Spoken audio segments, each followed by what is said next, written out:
Hello, this is Amjad al-Mandilawi from Baghdad, Iraq.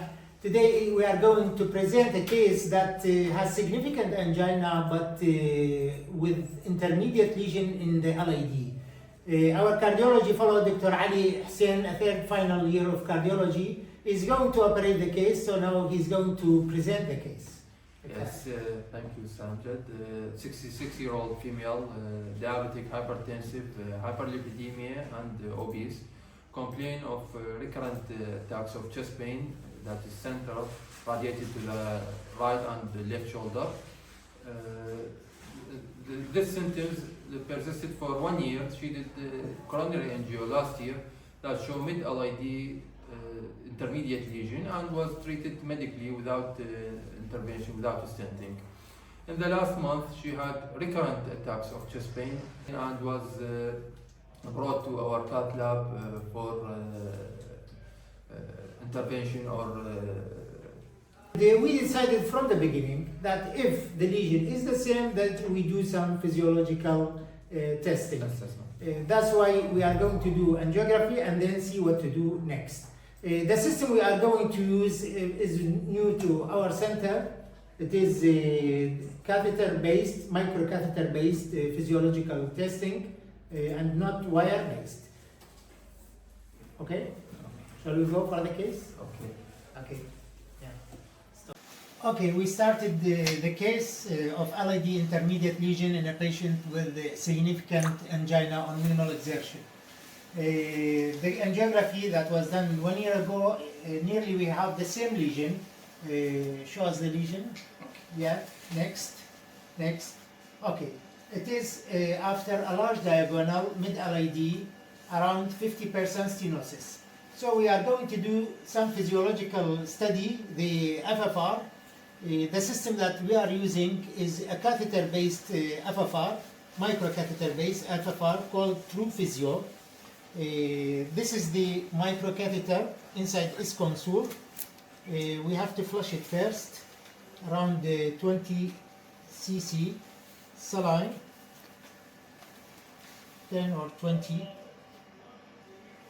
The benefit of this way of doing FFR is that you can use any wire and you do not have to plug and unplug the system. So after flushing, we are going to connect the catheter to the console and then we zero the system.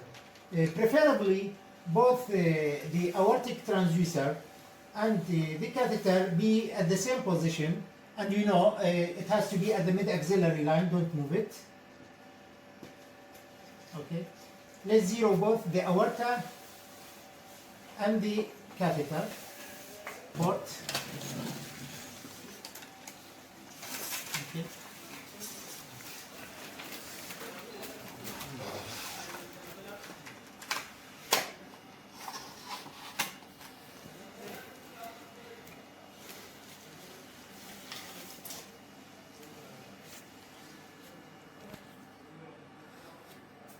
It's a monorail microcatheter with the transducer at the tip.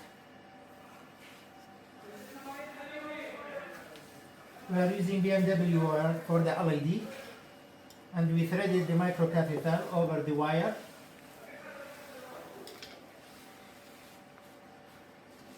Dr. Ali has done the angiography and now he is taking the microcatheter until it exists from the guiding card.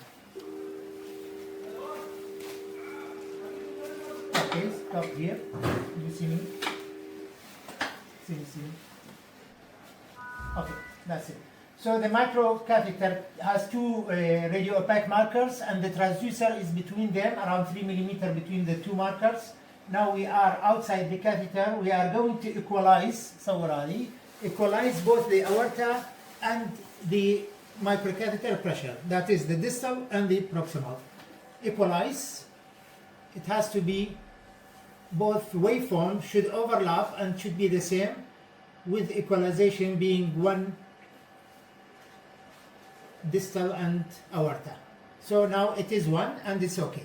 After equalization, now we are going to cross the lesion. Okay, Push the catheter, keep there. Yeah. Push the microcatheter distal to the lesion of interest. Okay. Now we are distal to the lesion, and the ratio, the resting ratio is 0.95. I think it's going to be non-significant. Now we have to give adenosine. Adenosine.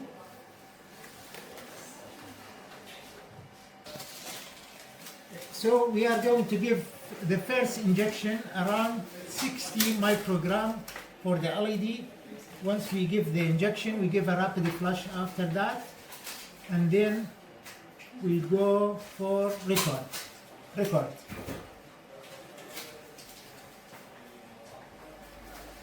So it's only 90.9, 0.89.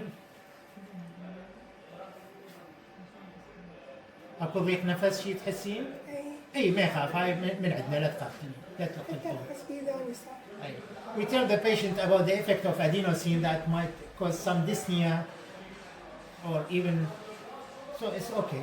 The pressure is okay. Now we are going back to 93 and 95, and I think that we need to give more adenosine.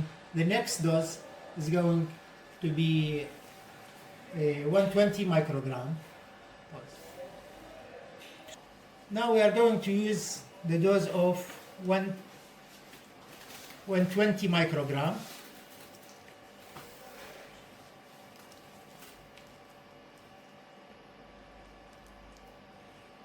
Okay, record.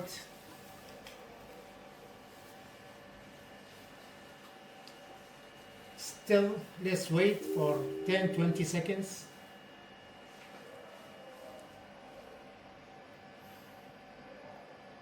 Still it is 90. The patient has some dyspnea, but still she is stable.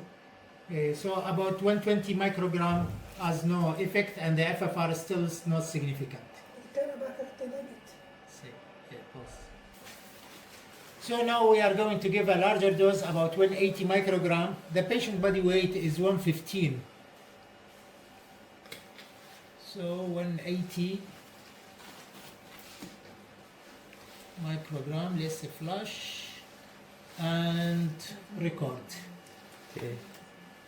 So the patient had got some pauses, a long pause, but now it's okay. The FFR is going down only to 89.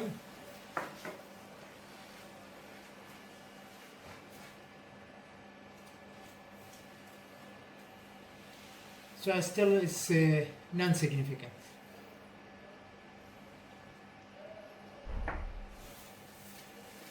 Okay, stop record. Now we are going to give a dose of 200.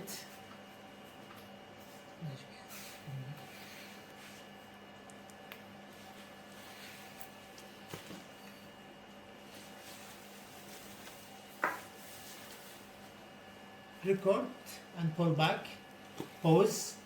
Significant pause. Record. Yeah. We shouldn't take that pause into consideration, but it's an indication that the adenosine is working. There was significant pause over on 200 microgram. So still, even with the highest dose, we have a ratio of an FFR of 0.89. If you pull back, yeah, pull back. Pull back to aorta. Let's see if there is any drift. Pull back. Stop here in the. There is no much drift. It's 0.99, nearly equal to the 1. Anything more than 1.04, that would be considered a drift. 0.97 or 1.04.